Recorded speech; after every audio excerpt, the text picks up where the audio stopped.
In this video, I'm going to show you how to add a user to your classroom camera so that they are able to view as well as schedule recordings.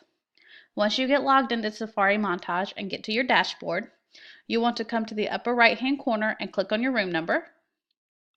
From there, it's going to show up all of your room control options. On the left, you'll want to click on View Path and then Classroom Users. This will show all the available users that you are allowed to add to your classroom. You'll just scroll down to who you would like to add. I'll add Miss Ogle. I'll click on her name and click Add. She's automatically added to my camera for my room 207, so she now has access to record as well as to view if live view is available.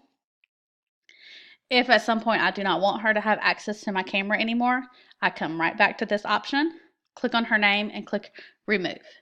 And as simple as that, she's now removed, and now it's just back to the assigned users. That is all you need to do to add a user to your classroom camera.